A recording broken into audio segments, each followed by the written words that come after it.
Mapagpalang umaga sa lahat. Sunrise po. Okay. Panibagong umaga, panibagong pag-asa. Nandito na naman po kami sa ospital. Sinugod na naman namin kahapon ng asawa ko. Na po makahanap na po kami ng kidney donor. Kasi yun na lang po talaga yung makakatulong din sa asawa ko. Para hindi na siya nahirapan sa pabalik-balik sa pagdadialysis. Isa din po yun sa nakapag papahina sa kanya kaka-commute travel.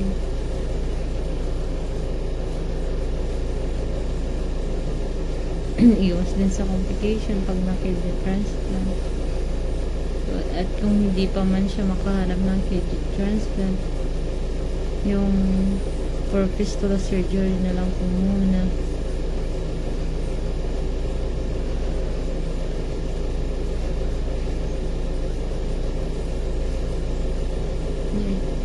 Lord God,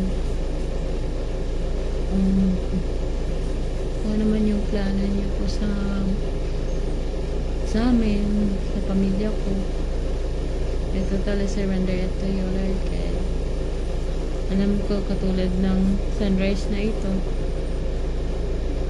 bibigay pag-asa sa lahat. Marami po kaming natutunan.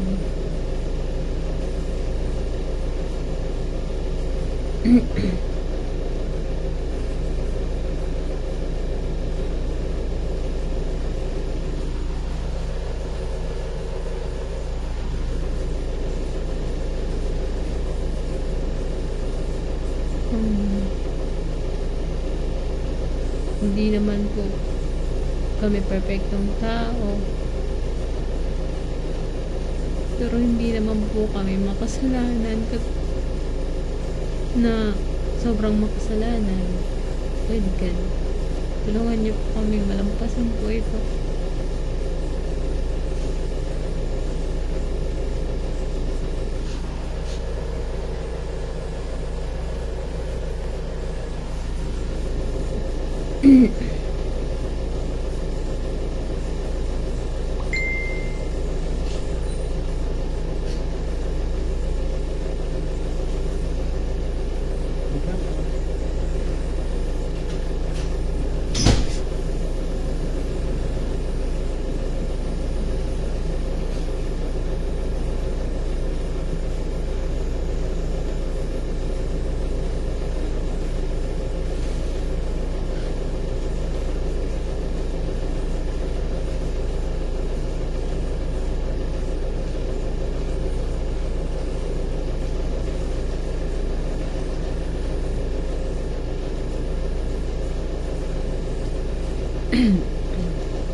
Kaya ingatan nyo din po yung mga katawan nyo po.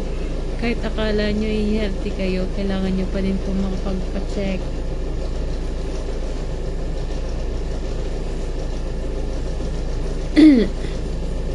Kasi yung asawa ko hindi naman siya mabisyo. Hindi mo nga siya makikita sa kalsadang may pag-inuman. Na inom lang siya occasionally. Disiplinado pa nga siya ngayon nung nag-dialysis compare sa mga nakakasama niyang nagda-dialysis. Nakikita namin umiinom ng soda, umiinom ng soft drinks, mga C2. Pero so far, ang lalakas nila. Yung asawa ko, no salt, no fats na nga yung ano niya. Pero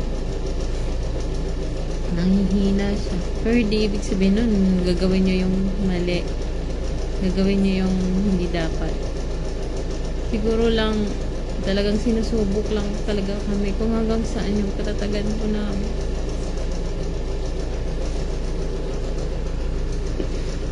habang maaga pa, iwasan nyo na yung mga kasama sa katawan nyo, maalat, soft drinks, alak. Kasi kahit anong disiplina natin sa pagkain or katawan, pag nasobrahan, talagang bibigay. At wag din magpapabaya sa pag-inom. Lagi yung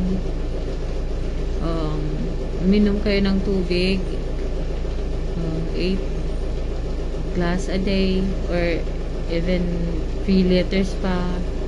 Pag lalo ng pagod, kailangan ganun. Magpapabaya, always hydrated.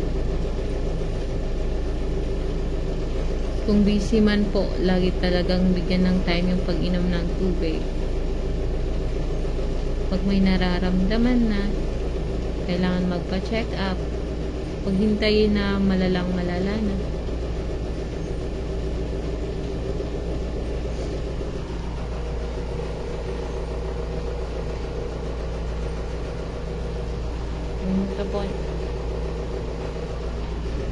Yung mga ganitong pangyayari sa buhay namin, ayokong pinopost to. Gusto ko sa amin lang. Pero nawa ito yung maging way para makahanap kami ng kidney donor or konting tulong. Kasi lumapit na kami sa DSWD. Ang sabi lang sa amin, wala daw silang budget. Tansa, Cavite. May nangako din sa amin ng tulong, wala pa din naman. Government.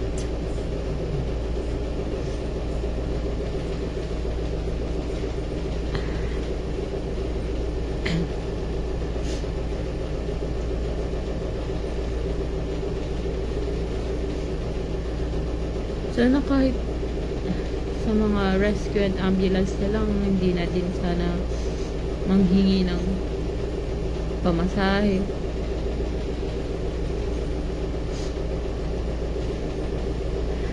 Yun na lang yung tulong sana.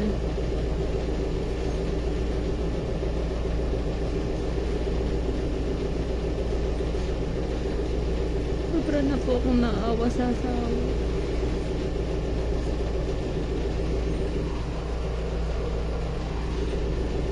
Lord God,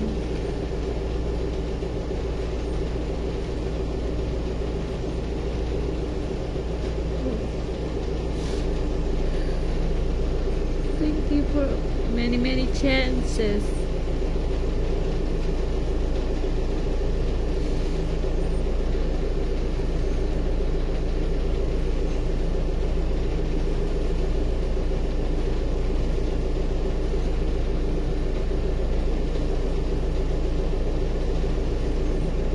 Huwag mo po kami iiwan. Samahan niyo po kami sa challenge na po ito. Patatagin niyo po kami lagi.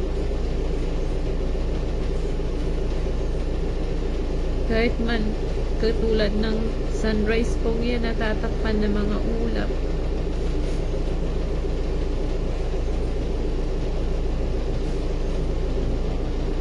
Kahit natatakpan ng ulap ay may liwanag pa din na nakikita at natatanaw.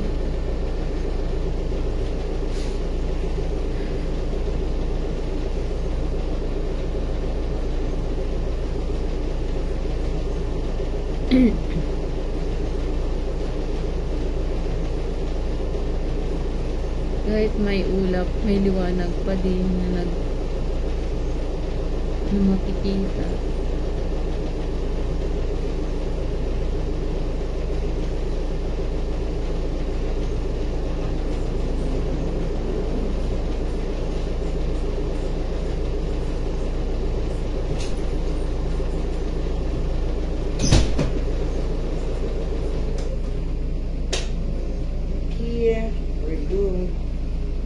Thank you po, ma'am.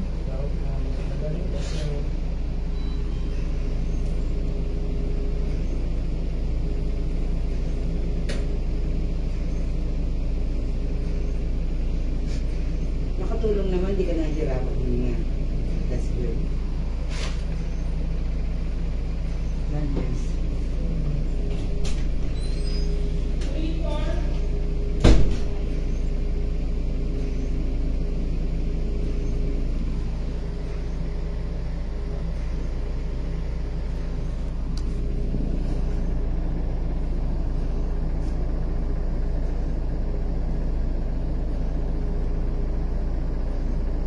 Kahit matakpan man ang araw ng ulap, may liwanag pa din matatanaw.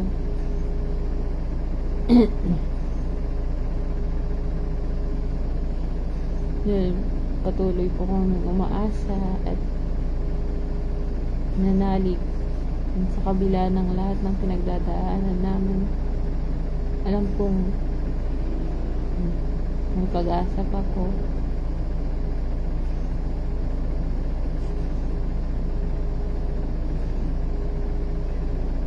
Ipuin niyo po ng mapagpalang kamay yung asawa ko.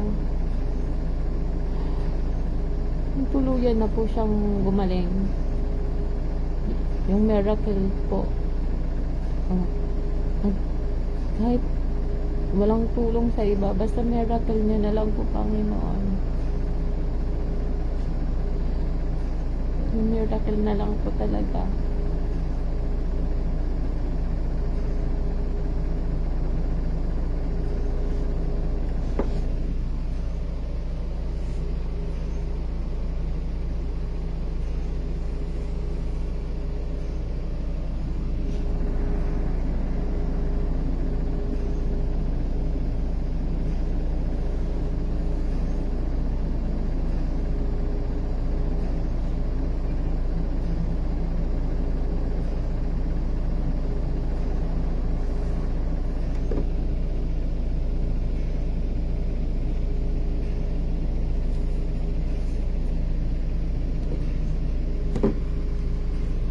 Sunrise.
Wala na atang ano.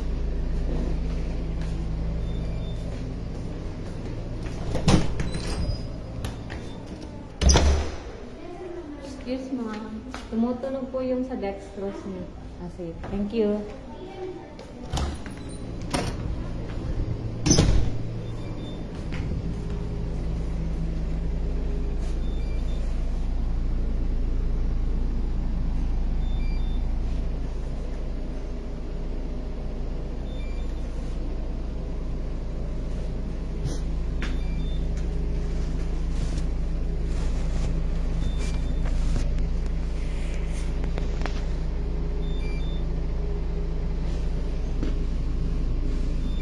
Kung may mga tao man pong may mga evil wishes sa asawa ko at sa pamilya ko,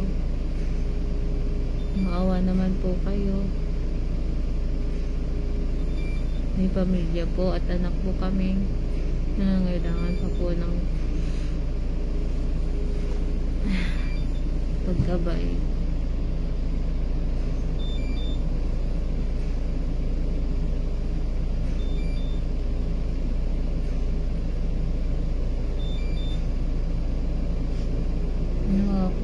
Matuto po kayo magpatawad.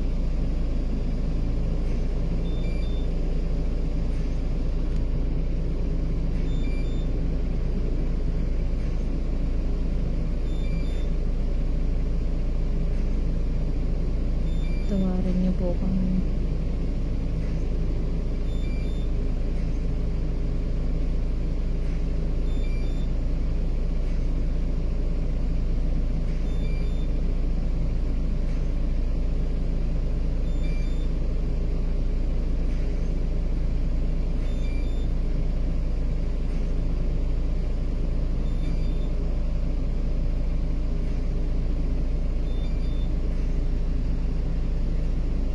Grabe po. Kanina maayos yung sikat ng araw, yung sunrise. Tapos bigla-bigla na lang natatakpan ng makakapal na ulap. Parang yung buhay namin ngayon, may mga blessings na dumating. Tapos biglang may isasapaw na ganitong sitwasyon.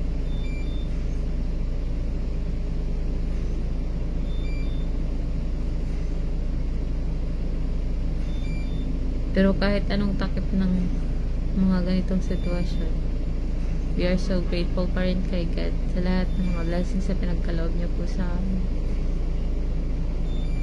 Hindi man ganun ka perfecto yung buhay namin, but we are so much thankful to God na still binibigyan pa rin niya po kami ng pagkakataon.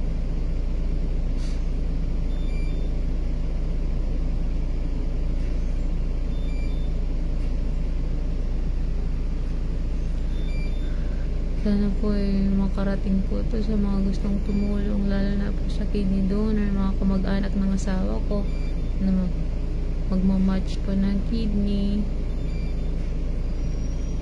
yung mga willing po.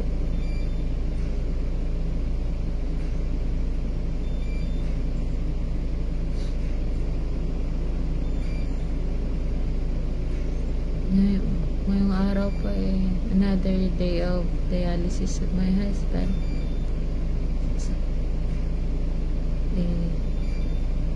Anuhan na naman siya ng dugo, 2 pak ng dugo. Naghanap din sila ng dugo para may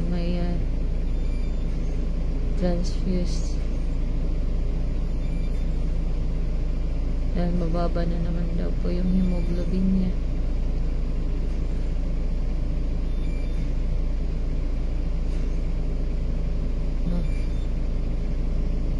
Maayos na po yun eh.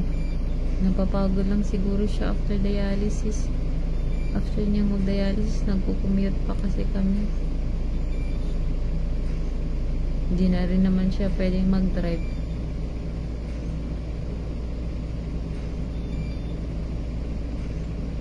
Sana naman po may tumulong din po sa amin sa pagdadialysis na lang po. Pabalik paroon at parito, rescue.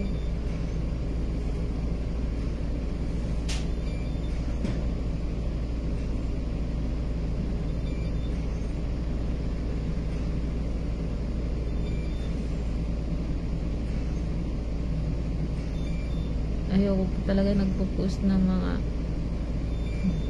struggle sa buhay. Gusto ko happy memory lang. Pero kailangan po talaga namin ng assistance from others.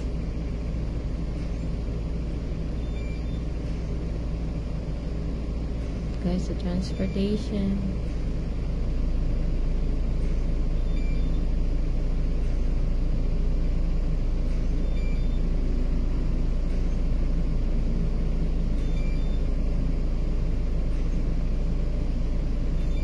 wala pa po talagang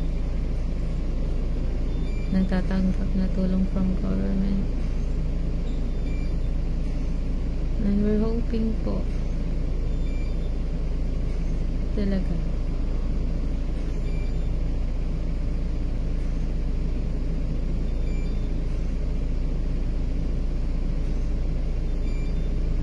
praying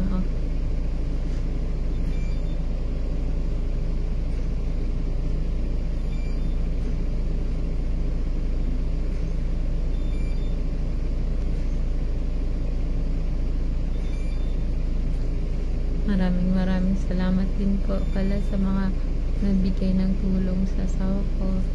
Your Gcash po. Alam niyo na po kung sino po kayo. Hindi ko na po kayo maiisa-isa. Sa mga gusto pa pong tumulong, hindi pa po kasi kami kulang pa po yung pang fistula surgery.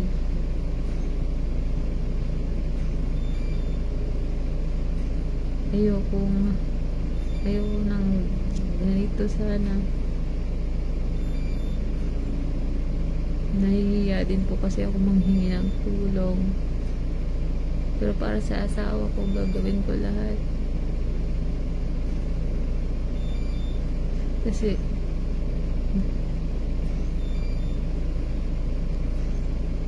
alam ko naman pong mahirap ang buhay ngayon.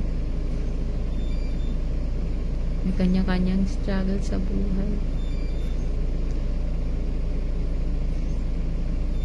Ako hanggat kaya ko makatulong, tutulong po talaga sa pamilya, sa kaibigan na nangangailangan.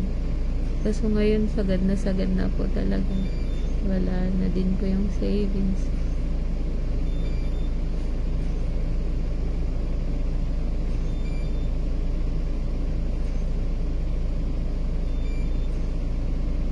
Maraming salamat po sa inyo. Na po'y may paabot to sa mga kamag-anak, mga asawa ko na gusto nilang tumulong, lalo na sa kidney. Alam ko mapakahirap na decision po ito.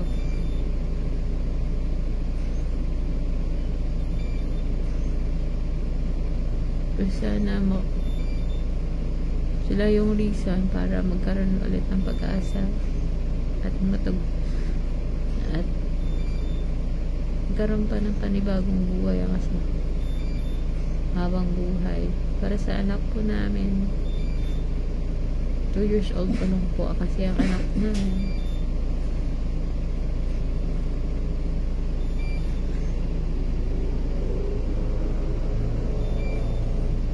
Ang araw malabas na naman siya. Mas malakas yan. Kahit anong takip mo dyan, clouds, may sikat pa rin na makitatanaw.